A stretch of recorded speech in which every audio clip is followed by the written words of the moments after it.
En este podcast vamos a estar comentando los principales errores que yo veo en inversores, tanto retail, es decir, inversores particulares, como podemos ser tú o como podemos ser yo, o sea, como puede ser tú o como puedo ser yo, que ya no sé ni conjugar el castellano, pero que también he visto cometer en muchísimos inversores institucionales, gestores de fondos y personas que, digamos, tienen mucho expertise o se dedican ya en el tema más institucional al tema de invertir en bolsa. Y es que al final diréis, Arnau, pero eres muy pedante, ¿no? Haciendo un episodio diciendo sobre principales errores que se cometen en bolsa cuando le estás criticando a una persona que lleva igual 10 o 15 o 20 años gestionando un fondo de inversión o gestionando capital institucional. Eres muy pedante. Y a ver, la respuesta es que yo no soy la persona que dice si algo es un error o algo es un acierto, sino que es el mercado. Para mí, la soberanía y la única cosa, digamos, en el mundo que puede decidir si un inversor tiene razón o no tiene razón, o está en lo cierto o está en lo equivocado, es el mercado. Quiero decir con esto, si un gestor de fondos o si las personas que cometen algunos de estos errores o la mayoría de estos errores que vamos a comentar ahora obtienen rentabilidades en un promedio a largo plazo por debajo de mercado, incluso hasta negativas, hombre, pues podemos llegar a la conclusión de que quizás no son las mejores prácticas para estar empleando en el mercado. Y nosotros, por lo contrario, en Boring Capital y yo con mi dinero personal, que al final ya sabéis que todo lo que operamos en Boring Capital no es otra cosa que lo que opero yo con mi dinero personal, mi riesgo y mi ventura, pero que lo comunicamos a los clientes. Así de simple, ¿no? Y a mí no me ha ido nada mal. De hecho, 2023 lo cerramos con una rentabilidad brutal, 2022 también, y con la caída que tuvimos en 2022 en el primer semestre, 2021 ni hablemos, 2020, bueno, y la rentabilidad de 3 dígitos, 2019 también nos fue bastante bien, 2018 patinamos un poco, pero bueno, vaya, que nos está yendo súper bien. Igual de suerte, pero vamos, yo creo que no. Además, conozco muchísimas personas y los que evitan estos errores, casualmente les va mejor en su operativa. Así que quédate atento porque este episodio lo habré nombrado como el error que la mayoría de inversores comete y no debes cometer o algo así, pero en realidad vamos a hablar de 4 errores, ¿vale? Perdón, de 3 errores. Entonces, bueno, simplemente es porque creo que el título quedaba mejor. Y dicho esto, decir que hoy no hay mercado, así que nadie se infarte al ver que no cotiza. No es que el broker no funcione, sino que hoy es el día de conmemoración por Martin Luther King en Estados Unidos, por lo cual no hay mercado, no hay bolsa, y es mañana cuando tendremos el primer día de sesión de esta tercera semana de 2024. Ya sabéis que nosotros en Boring Capital tenemos una única posición ahora mismo que bajó un 1,5% el viernes, pero bueno, que le seguimos ganando, bueno, la seguimos teniendo en positivo, no pasa absolutamente nada, y nada, pues veremos a ver qué tal. Pero de momento vamos ya a hablar de los principales errores que cometen tanto inversores retail como inversores profesionales en bolsa. Lo he dividido en 3 puntos. El principal es el punto general, donde vamos a hablar de algo que me suelo repetir muchísimo en el podcast, por lo cual no voy a darle tanto énfasis como debería darle, ya que lo tenéis ya súper machacado y súper escuchado por mi parte. Y si sois nuevos, amigos, escuchad algunos episodios del podcast pasados y enseguida entenderéis a lo que me estoy refiriendo. Así que el primer punto, el primer bloque de errores, lo he llamado bloque general, ¿no? Y es lo típico, no comprar tendencias bajistas, esperar a comprar en el punto correcto. Recordemos que el punto correcto es cuando esa cotización sale de una base, que normalmente las bases se forman en correcciones de mercado. Hay que esperar a ese cap and handle, a ese VCP, a esa rotura de base, a ese high tie flag, si queremos verlo también en ese sentido. A comprar, recordemos que en bolsa hay 2 puntos de entrada, ¿vale? Tenemos la rotura y el pullback. Y todo lo demás es un punto de entrada malo, erróneo, ¿vale? Hay un momento correcto para comprar una acción y luego están todos los demás. Entonces, lo típico, ¿no? Lo que hablamos muchísimo, y también que no te ciegues con el ratio PER. ¿Cuántas veces hemos hablado de que uno de los mayores errores que cometen inversores principiantes y algunos gestores de fondos es pensar que una empresa con un ratio PER por debajo de su industria es una empresa que está infravalorada y por ende es mejor idea de inversión? Cuando todo lo contrario, se ha demostrado estadísticamente que las empresas que tienen PERs por debajo del promedio de su industria tienden a comportarse peor en el mercado. Y es que nadie da duros a 4 pesetas, como se dice en mi pueblo, y creo que en toda España realmente, y cuando una empresa está cotizando a un múltiplo de valoración sustancialmente más bajo que el resto de sus compañeros de mercado, pues es por algo, porque tiene bajos crecimientos, porque tiene un problema de deuda, porque la directiva no sé qué. Entonces, cuidado con comprar empresas con PERs bajos. De hecho, todo lo contrario. Cuanto más alto sea un PER, insisto, esto luego es muy multifactorial, no me lo toméis esto como palabra de Dios, pero cuanto más alto suele ser un PER, si vemos que una empresa está creciendo, si vemos que la empresa está saliendo una base, etcétera, pues a mí al menos particularmente más me gusta para especular, para comprarla a un plazo corto, medio, que pueden ser desde semanas hasta meses para llevarla en cartera, ¿vale? Entonces este es como el bloque 1 en general, lo hemos hablado muchas veces, no quiero extenderme mucho más, y vamos con el bloque número 2 que creo que es más importante, y esto lo veo un montonazo, quizás no tanto en inversores institucionales, sino sobre todo en inversores retail, este punto 2, y lo digo porque muchos clientes de Boring Capital o muchas personas se hacen clientes de Boring Capital y normalmente me dicen, oye Arnau, pues mira, ya tengo esta cartera, llevo un tiempo invirtiendo y la verdad es que pues me ha salido bien ciertas cosas, me han salido mal ciertas cosas, quiero mandarte una foto de mi cartera y que me des tu opinión acerca de los valores que tengo. Y se repite muchísimas veces personas que tienen empresas destruidas, que las compraron pues por no siguiendo las instrucciones que hemos hablado en el primer punto, ¿no? Que compraron tendencias bajistas, compraron PERs bajos, etcétera. Y no solo eso, sino que además han promediado a la baja ese valor. Y uno de los mayores errores que puedes cometer en bolsa es promediar a la baja, sobre todo si, salvo que lo hayas planificado antes, ¿vale? Si tú estás invirtiendo, por ejemplo, en un fondo indexado al S&P 500 y estás haciendo DCA, o sea, si tu plan era ese desde el principio, adelante. O si estás haciendo swing y dices, mira, compro ahora, que esto lo hacemos bastante nosotros en Boring Capital, compro ahora la mitad de la posición y la otra mitad de la posición la compro si baja un 2%, vale, ahí ningún problema. El problema es promediar a la baja cuando no lo tenías pensado desde el primer momento.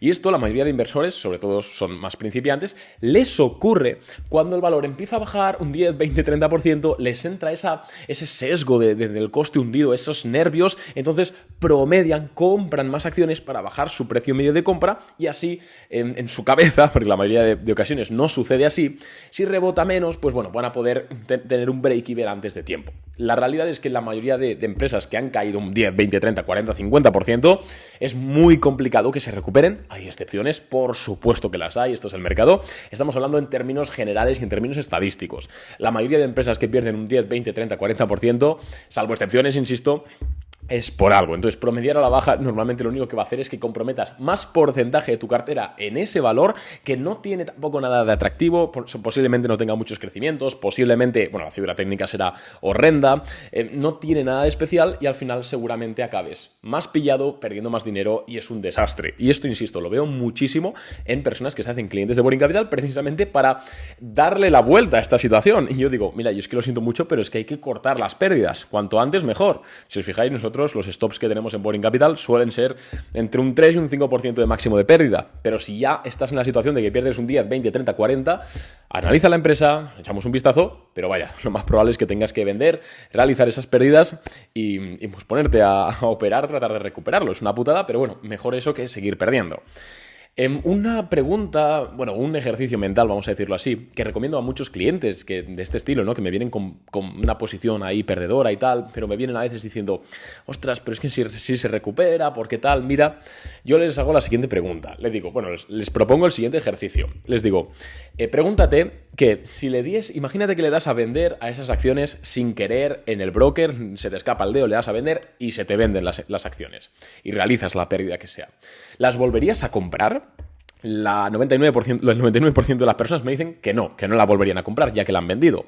Si ese es tu caso, eso es que estás actuando por sesgo del coste hundido. Y eso es una tontería, porque cuando nosotros actuamos por sesgos, mal, porque en bolsa hay que actuar racionalmente. Ya sabemos, hemos hablado muchas veces que las emociones a veces son contrarias a lo que realmente hay que hacer para ganar dinero en bolsa.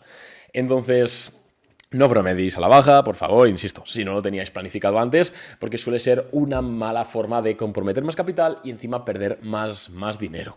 Lo que hay que hacer es aceptar que esa pérdida está ahí, entonces ¿dónde va a estar ese dinero? Aunque ya quede solo la mitad, ¿dónde va a estar mejor? ¿En la empresa que sigue bajando o en buscar una empresa que esté creciendo, que esté rompiendo una base, que haya inversión institucional detrás?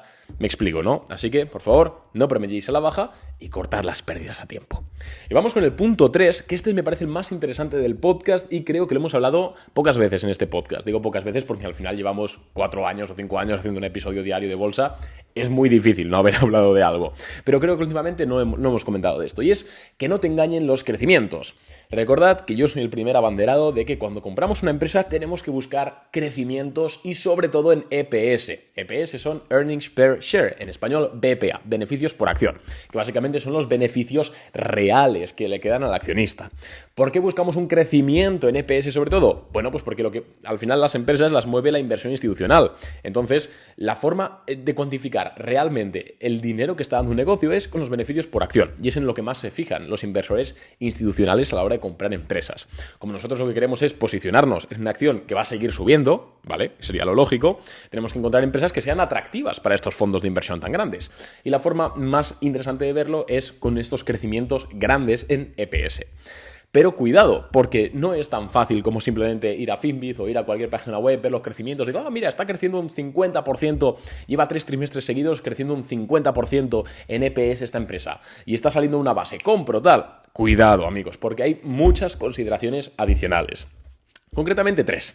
En primer lugar, los crecimientos, ¿vale? Deben ser fruto, en la mayoría de los casos. Siempre hay excepciones, me diréis, Arnau, pero es que no sé qué año comprasteis una empresa en Boring Capital que aunque le ganasteis un 10%, en los EPS crecían negativo. Sí, hay excepciones para todo, por supuesto, todo está en tela de juicio, pero en promedio y sobre todo en mercados alcistas, porque en mercados bajistas las cosas cambian un poco, pero en mercados alcistas, donde hay mucho donde elegir, tenemos que buscar EPS creciendo fuerte. Consideraciones. 1, que me voy por las ramas. Deben ser fruto de un nuevo producto, una nueva directiva, un nuevo marco de mercado, una nueva tendencia a consumo, lo que sea. Es decir, tiene que tener un fundamento real detrás de ese crecimiento de la empresa. Y es que es sospechoso que una empresa que no vende más, una empresa que no ha sacado ningún nuevo producto, una empresa que no ha cambiado la directiva, que no ha hecho nada raro, de repente crezca en EPS. ¿No creéis que es algo sospechoso? Pues eso, en la mayoría de los casos, habría que indagar, por supuesto, pero es desaconsejable. Es decir, cuidado con comprar una empresa con EPS creciendo, pero que no tenga una razón real para esos crecimientos. Consideración número 2, y esta es súper importante, si os tenéis que quedar con algo en este episodio, es esta, papel y boli. Cuidado con los crecimientos de EPS, es decir, de beneficios por acción, sin que sean acompañados por un crecimiento en ventas.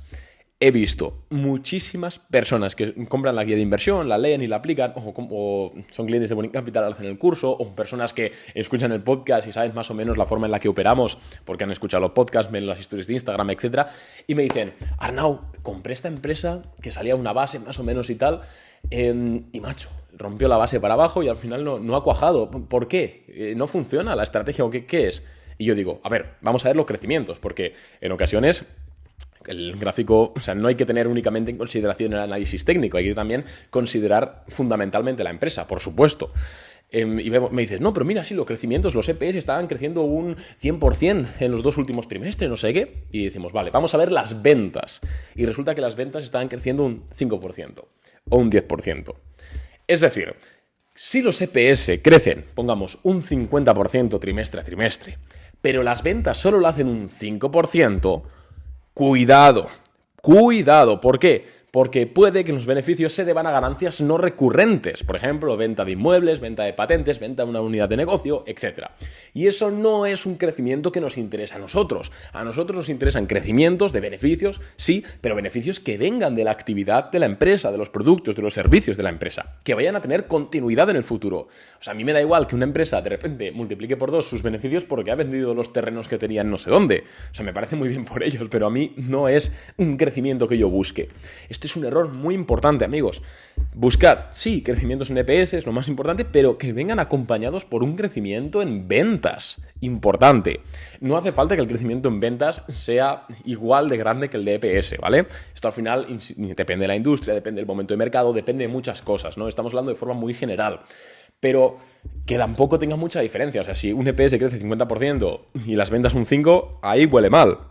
Si un EPS crece un 50% y las ventas crecen un 30%, bueno, pues podemos, o un 25% o un 20%, bueno, pues podemos empezar a creérnoslo. Al final hay una cosa que es la eficiencia, una empresa puede estar recortando costes, optimizando procesos y puede ser que el crecimiento en ventas sea algo menor que el crecimiento de beneficios.